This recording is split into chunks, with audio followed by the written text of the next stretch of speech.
Hello and welcome to a new episode of the Business of Meeting podcast. Today we're going to talk about a topic that is very dear to our hearts in this industry. We're talking about AI, we're talking about in person, we're talking about bringing people together. But at the end of the day, the core of it is the audience engagement. And so today I'm delighted to speak with an audience engagement specialist, Michael Kent. Michael, thank you for taking the time to speak with me today. It's my pleasure, Eric. It's great to be here. So you have a fascinating journey, you have fascinating tattoos, and you have fascinating title. So let's start first. First thing first, what is your journey that brought you to what you're doing today? So for since I was 6 years old, I've been entertaining people, and for the last 23 years of my life, I'm 47 years old. So for the last 23 years of my life, I have toured the world literally as a comedian and magician. And I realized just in the last few years, I realized, I do one thing. We can talk about comedy, we can talk about magic, we can talk about events and entertainment, but I'm really doing one thing. I am a specialist in engaging audiences. And that happens in so many, multitude of ways. But so what my passion is I really do one thing. I connect groups, companies to their people in a way that's Mm-hmm. good, fun, positive, memorable, but more than all that, meaningful. That's the most important thing, is how can we inject meaning into these events that we're spending a lot of money on conducting. And I've been in a really interesting situation in that I have attended literally thousands of events and seen how different companies do it all over the place, and seen things that go wrong and things that go right. And, from the role that I play at the event, which is to be sort of the company's goodwill ambassador at these events, I get sort of an inside look and an outside look at the same time, if that makes sense. So I can, work with these groups leading up to the event, but I can see the event and how their associates are reacting to it, how they're interplaying, and whether or not they're engaged. It's a really weird spot to be in, to be sort of a player that's not going to work every day with these folks, but I'm still very much a part of the company on that night and on multiple nights. A lot of companies will have me for multiple events, and so they get to know me, but almost like a consultant. It's a lot of fun what I do. Like I said, I think I'm up to 21 countries now in 49 states, where I've worked Wow. with groups, and this has been the busiest. We're recording this in April. It's been the busiest April I've had in my life. It's been fantastic. That's awesome. Congratulations. Thank you. Now, you said something that is really music to my ears, that companies are investing a lot of money Yeah. and trying to bring people together. I always advise anyone in our industry to first thing first is define why people are coming together, what are the objective, what they're trying to achieve. Now, in your craft, how in the process are you involved from at the last minute, at the beginning, and what is your input in terms of designing the whole event? Well, it's my hope when I work with a company that I am right there at the beginning. I want to ask that question that you just asked. I want to know what it is that they're trying to accomplish. A lot of companies, you've seen it, they hold that event every year because they always do. And that's their reason. We Yes. have this annual party because we have this annual party. Great. What do you hope to gain from that? Well, we just hope that people have a good time. That's not an answer. That has nothing. That's not going to affect anything when you get back to work on Monday. And so I want to know what it is that they're trying to accomplish, because what I do might change based on that. What I am offering to them might be completely different if they say, well, we're trying to really limit our turnover, and we're having a lot of problem with absenteeism. Okay, well, that's something that I can focus on during the event.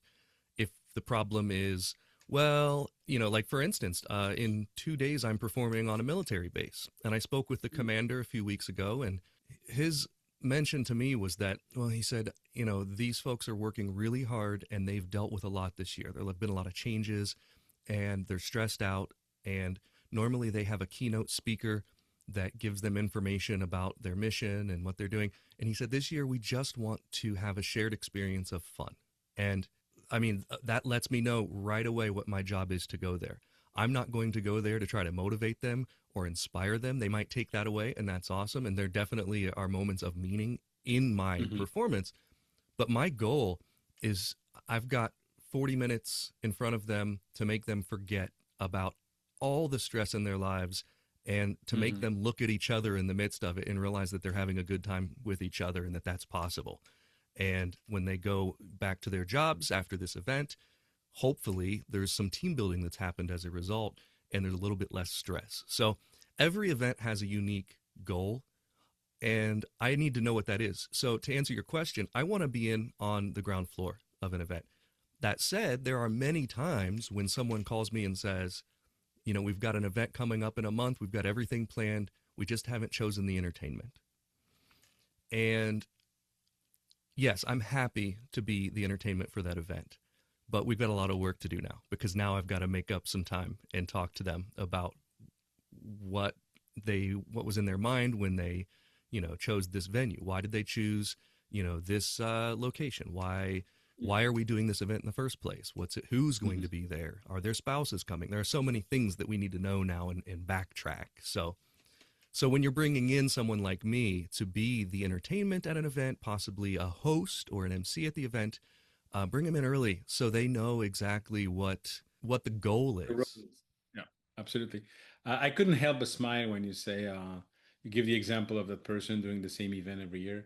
Yeah, Back in I want to say 2008, 2009, with my business partner in Belgium, we developed a new methodology, which, by the way, helped us thrive even during the subprime crisis. And the beginning of it was I came back one day from a sales call, and I told him, say, George, I don't get it.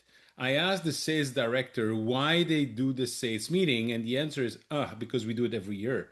yeah, How would you justify that in front of your exec team or in front of your board that you're doing this investment?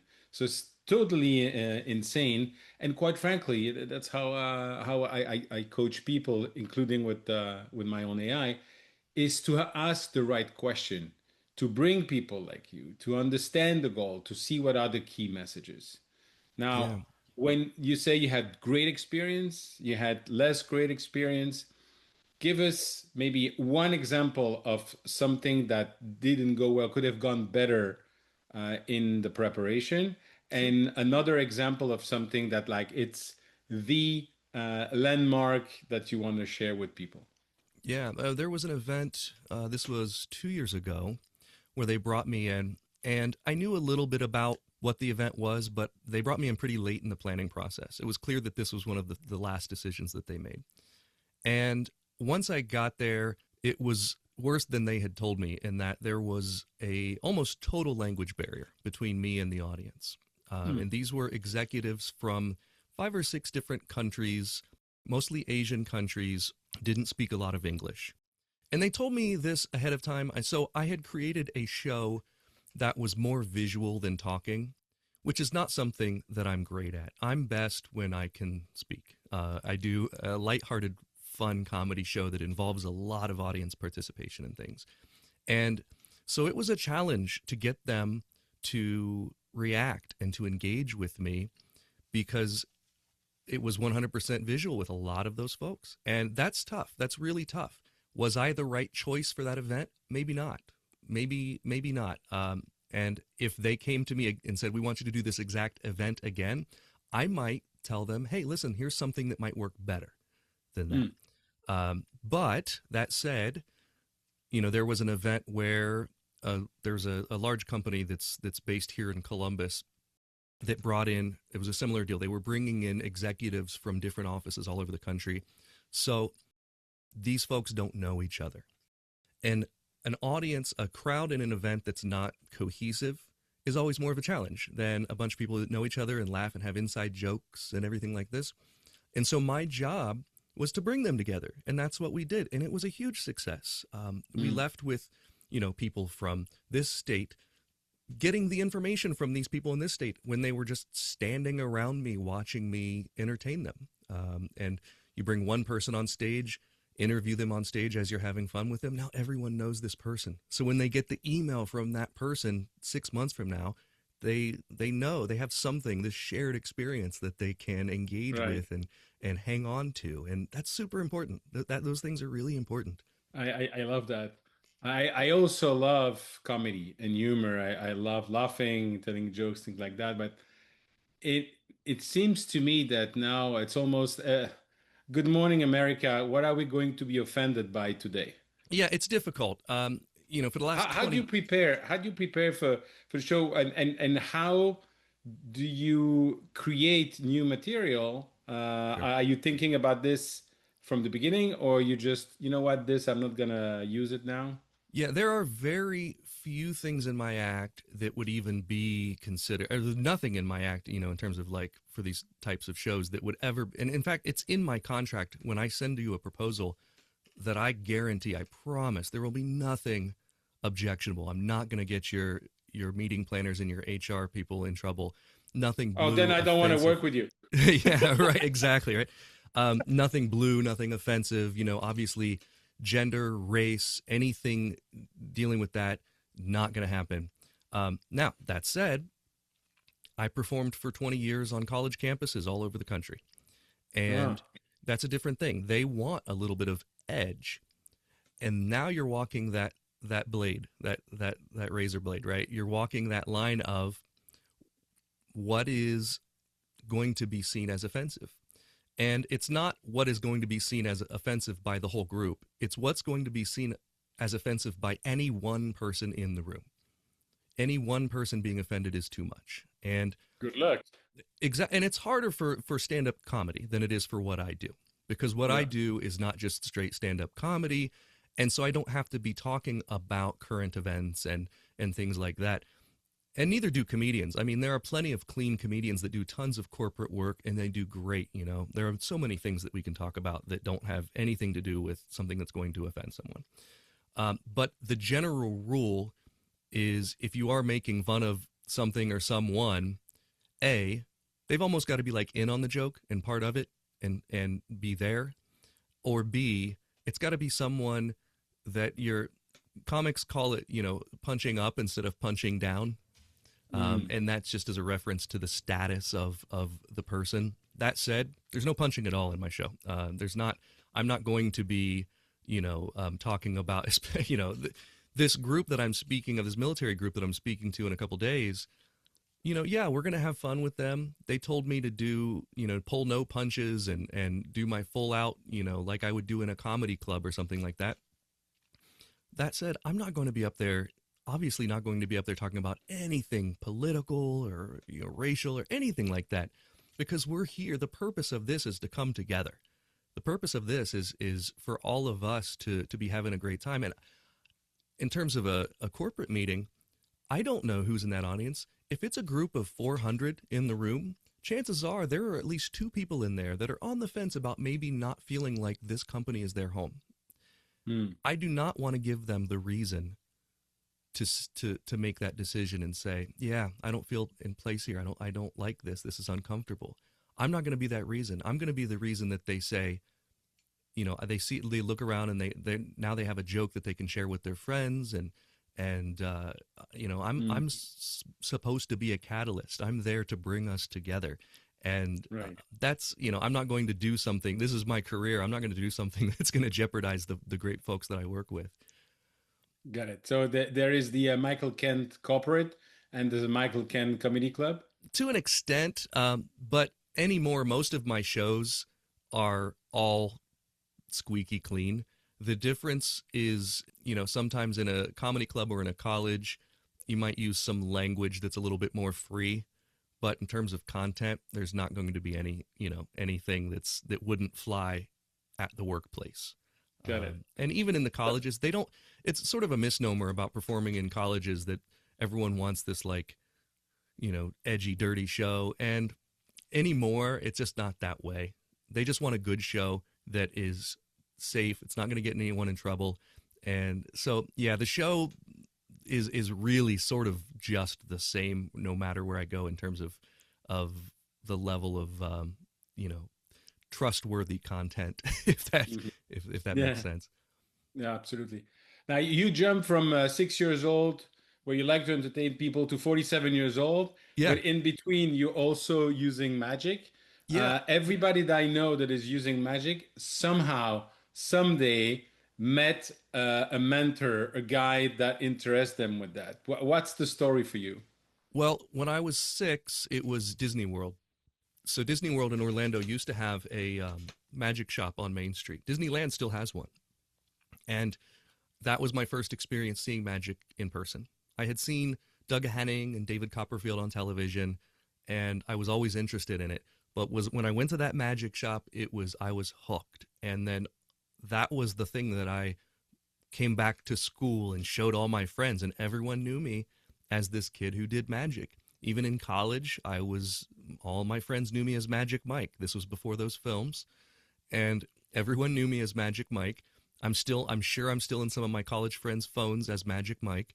I went and got a day job after, I wanted to get married, and I wanted my wife's parents to know that there was some stability here, and the entertainment industry is somewhat scary for a someone who's marrying their daughter. And so I worked in marketing. I was a marketing director for an electronics company, and I was still doing magic shows.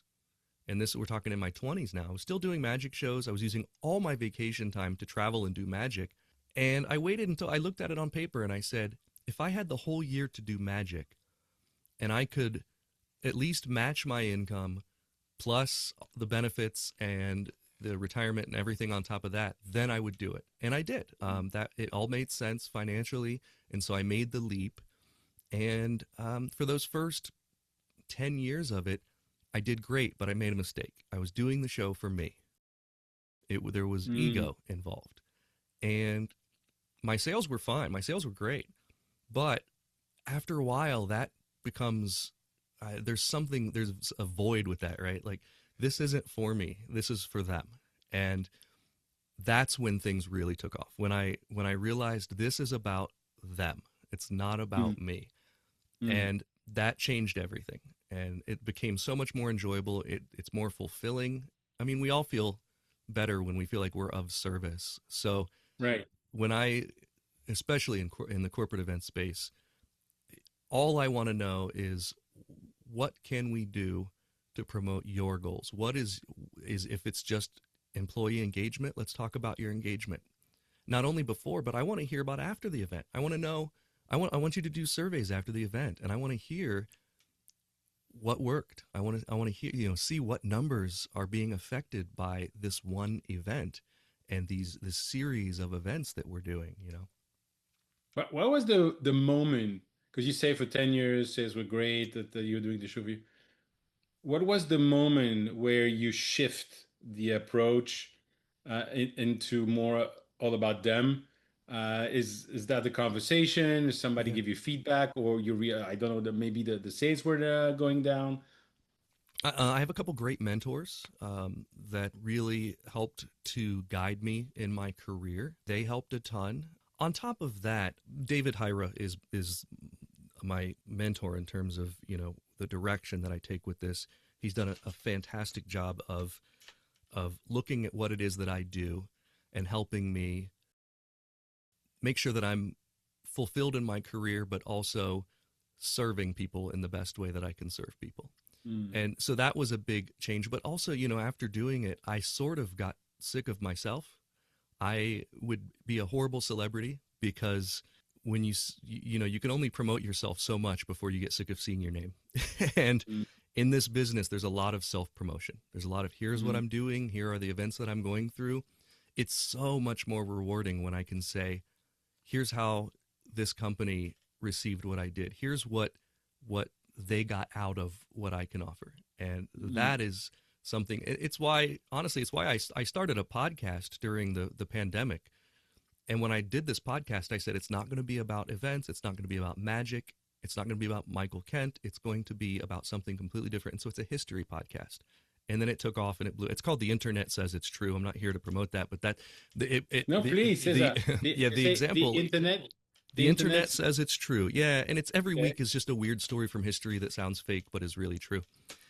But Oh, what was wow. what was so rewarding from it is that it's fun to really create a conversation and a product that has nothing to do with your ego. And it's Hmm. all about the content and what we're trying to get out of this. And all I want out of that podcast is for people to have fun stories to tell at parties. And so now we're on Nice. week 279 of that.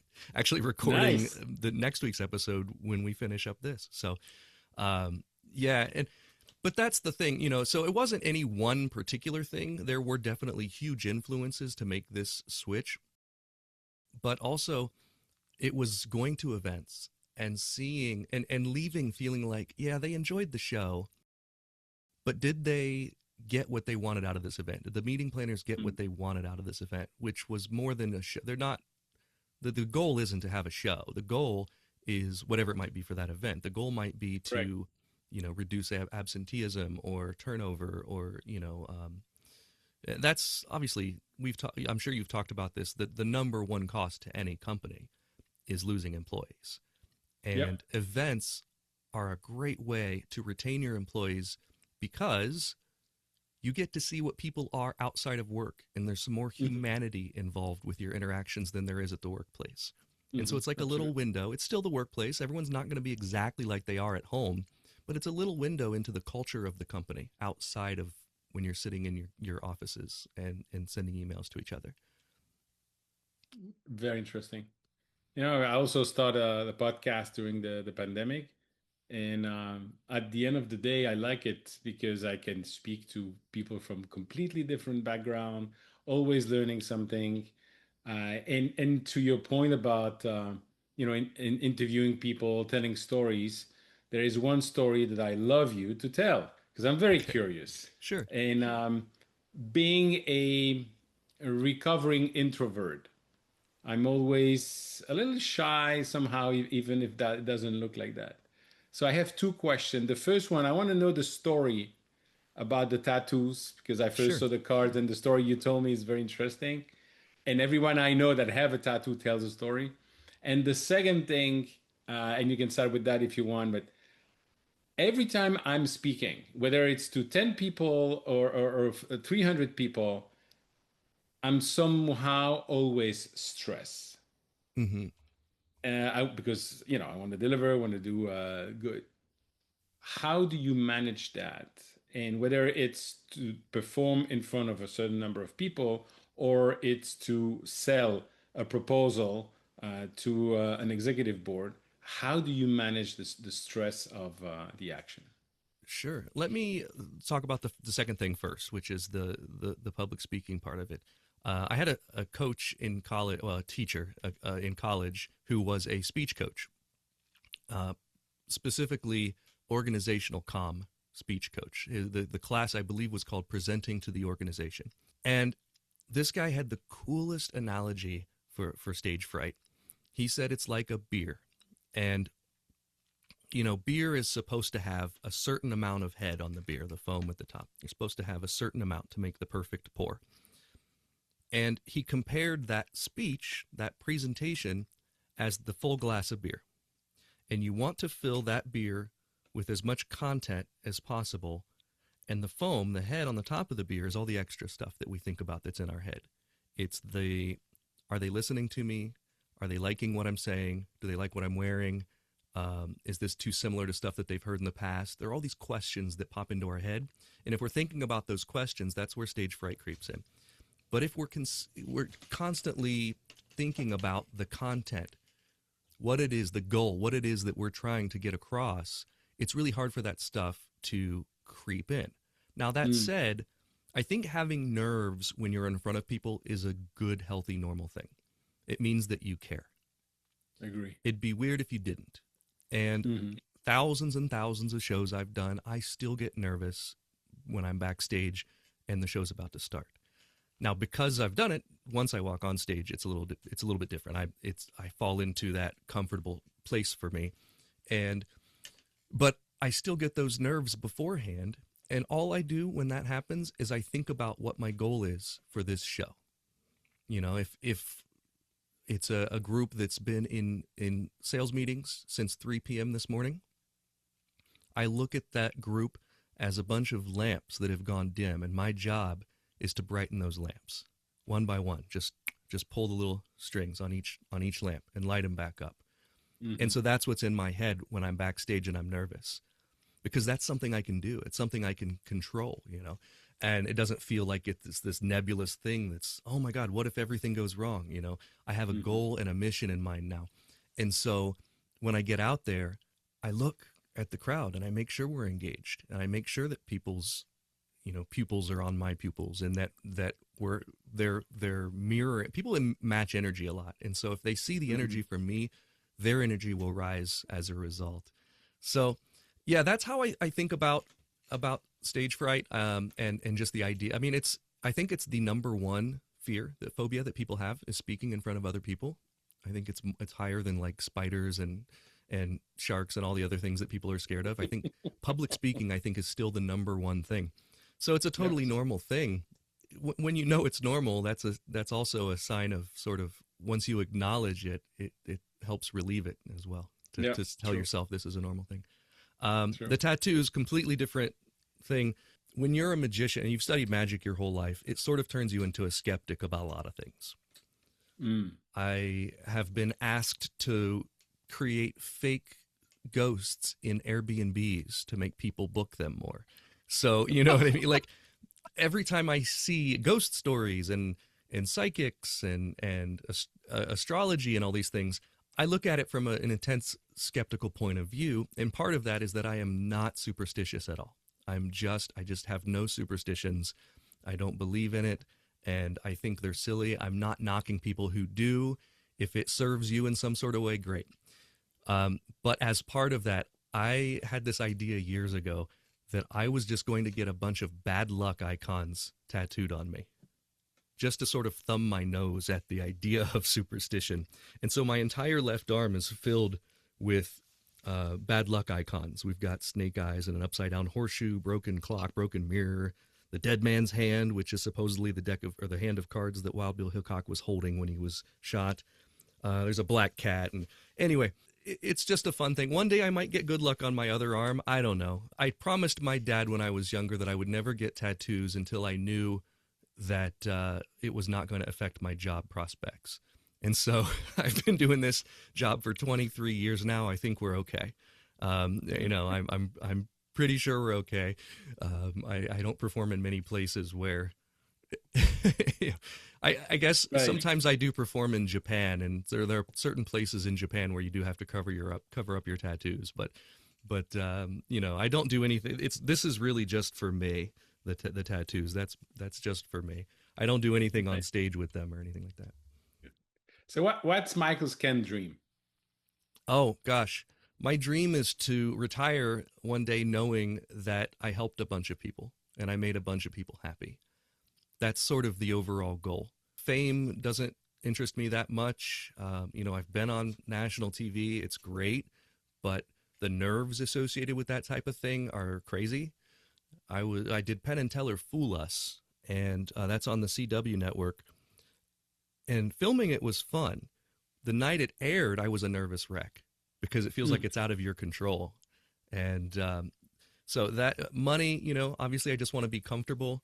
I'm really doing this to be fulfilled as a person and help other people, and let other people know that there are ways to embrace wonder as adults and mystery as adults. And it's okay to not know the answers to everything. And that's Mm. sort of why I think wonder is so important in events. It's really a fun way to kind of let everyone know that there are things that we aren't supposed to understand. Interesting. Are there any organization that you dream one day to be able to perform for? That's a great question. And I try to, you may notice, I try to refrain from naming organizations that I work with, Yes. or will be working with. But one of them, which is here in town, is a giant company, and I'll be doing my first event for them in 2 weeks. And so I finally will be able to perform for them. Another one, which I don't mind mentioning, is the Disney Corporation.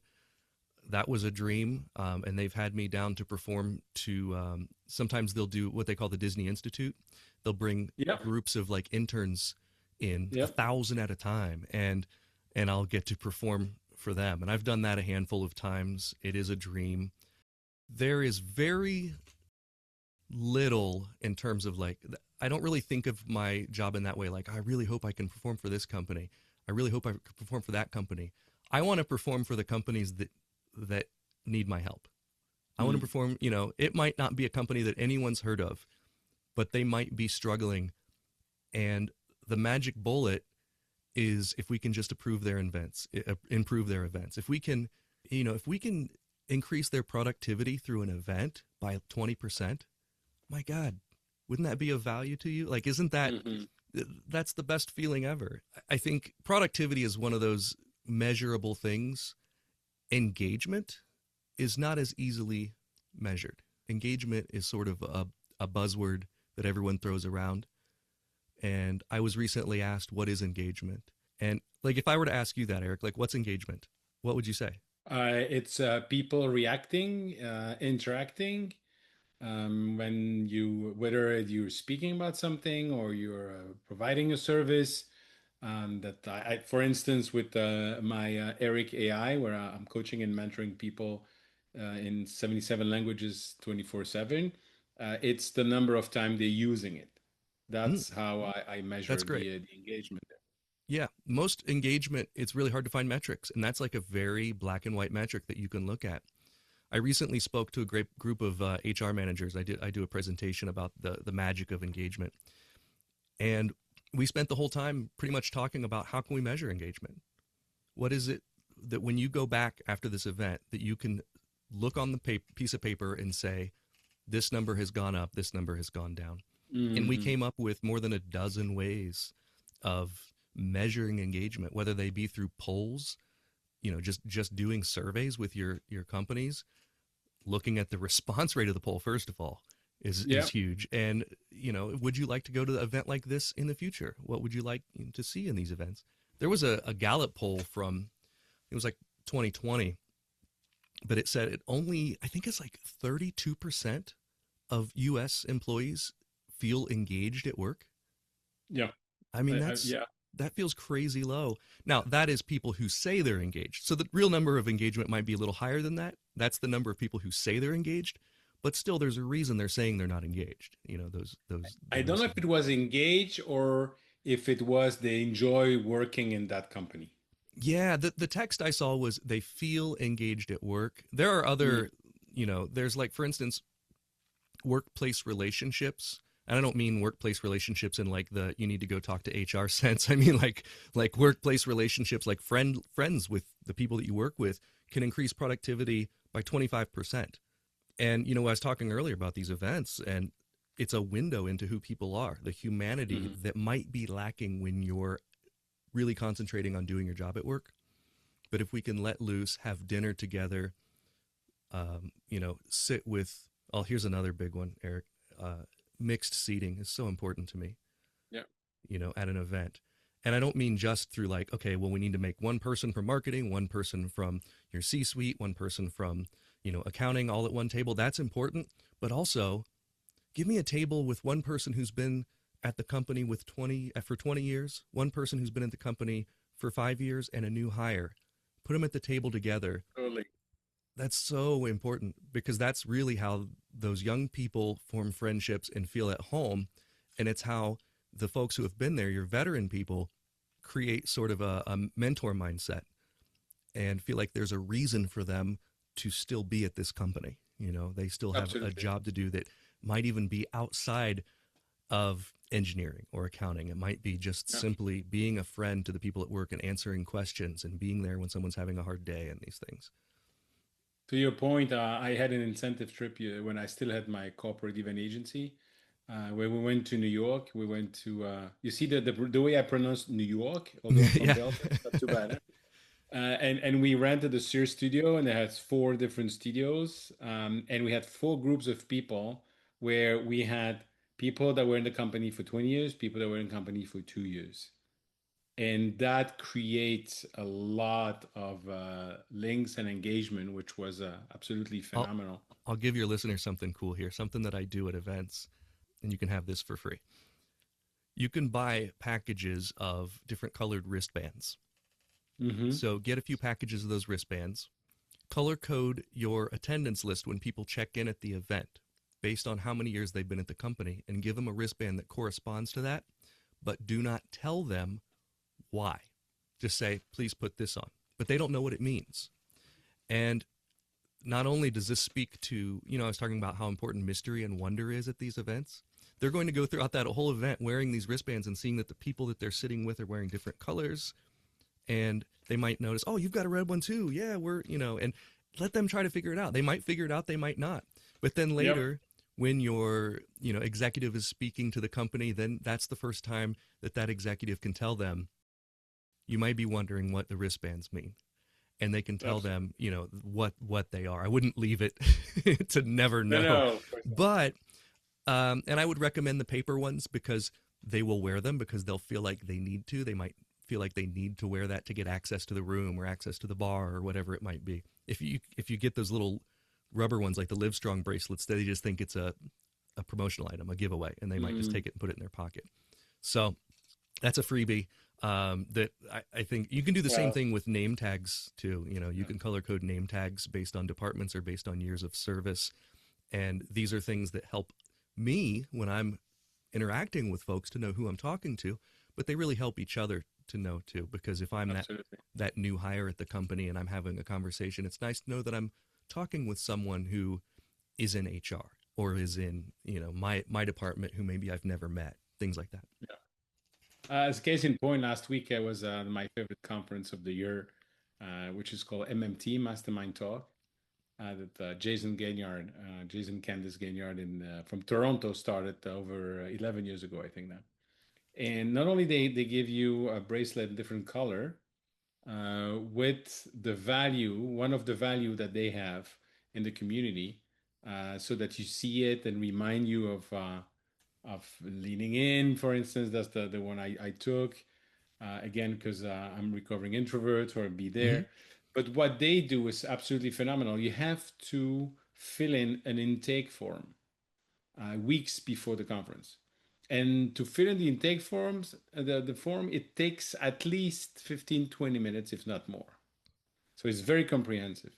And then he's going to seat people next to each other at dinner during the plenary, but you don't know why. You just know there is a common point that you have. So you know that you have a common point. That's why you seated next to each other, Yeah, but you don't know what. And in terms of engagement, it's absolutely phenomenal. I love that. Absolutely. I love that. Michael, there's also something that I want to ask. Because you're a comedian, so I'm sure you're a good observer of people, and because you're interacting with a lot of different organizations, you see that as well.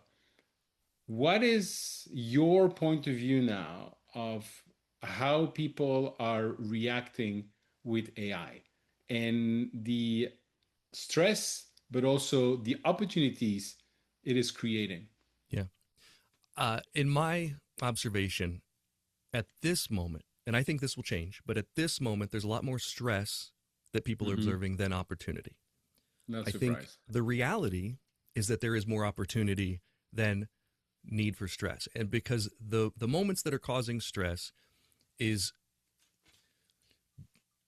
the fact that a lot of people are using AI to bypass authenticity. Okay. Mm. I went to I will say, probably four holiday parties that I performed at in December last year, where I'm, invited by these companies to be there for whatever their goals might be. And I can name four of them where just in listening to the executive address the company, it was apparent to me that that was written with AI. Huh. Um, Having used it enough, and I think anyone who uses like ChatGPT enough or Claude or Grok or whatever it might be can recognize speech patterns that are really only used in AI. And the moment I heard that, there's like an authenticity meter in my head that I'm like, oh, this, and it probably wasn't this person who used it. It was probably one of their, assistants or things that prepared that for them. But there's a place and a time for AI, and there's a place where AI should just be a tool to help. Correct. And I think not enough people realize that. They see AI as the same way that I'm sure people saw computers when they first came out, or, my generation, I'm Gen X. I grew up with my teachers telling me that you need to learn this math thing because you'll never have a calculator in your pocket all the time, right? There's Yeah. always pushback to technology. And I think the real pushback that we need to be looking at are probably more involved with the resources and the data centers that AI needs to do what it does. That's probably where the conversation should be. But a lot of it, I think, a lot of the fear is focused on, is this picture real? Is this picture fake? Is this video real? Is this video fake? And I see a lot of that.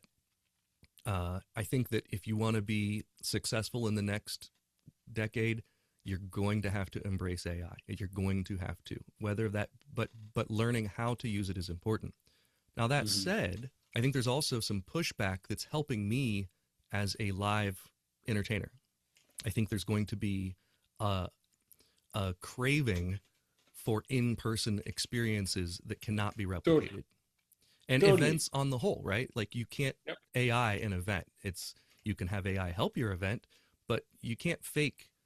This is something they're watching in person, and I hear it so much that people really enjoy hearing a room full of 100 people laugh, Yep. because, and this isn't necessarily related to AI, but it's more related to our dependence on consuming our entertainment on screens, Oh whether yeah, it be. but also to AI. I'm convinced as well. The more people use AI, the more they will want to come in person. Yeah, they definitely will. They definitely will. AI is one of those things that, like, man, it's going to make our lives a lot easier in a lot of ways, but we cannot let it replace our humanity and our authenticity and our voice.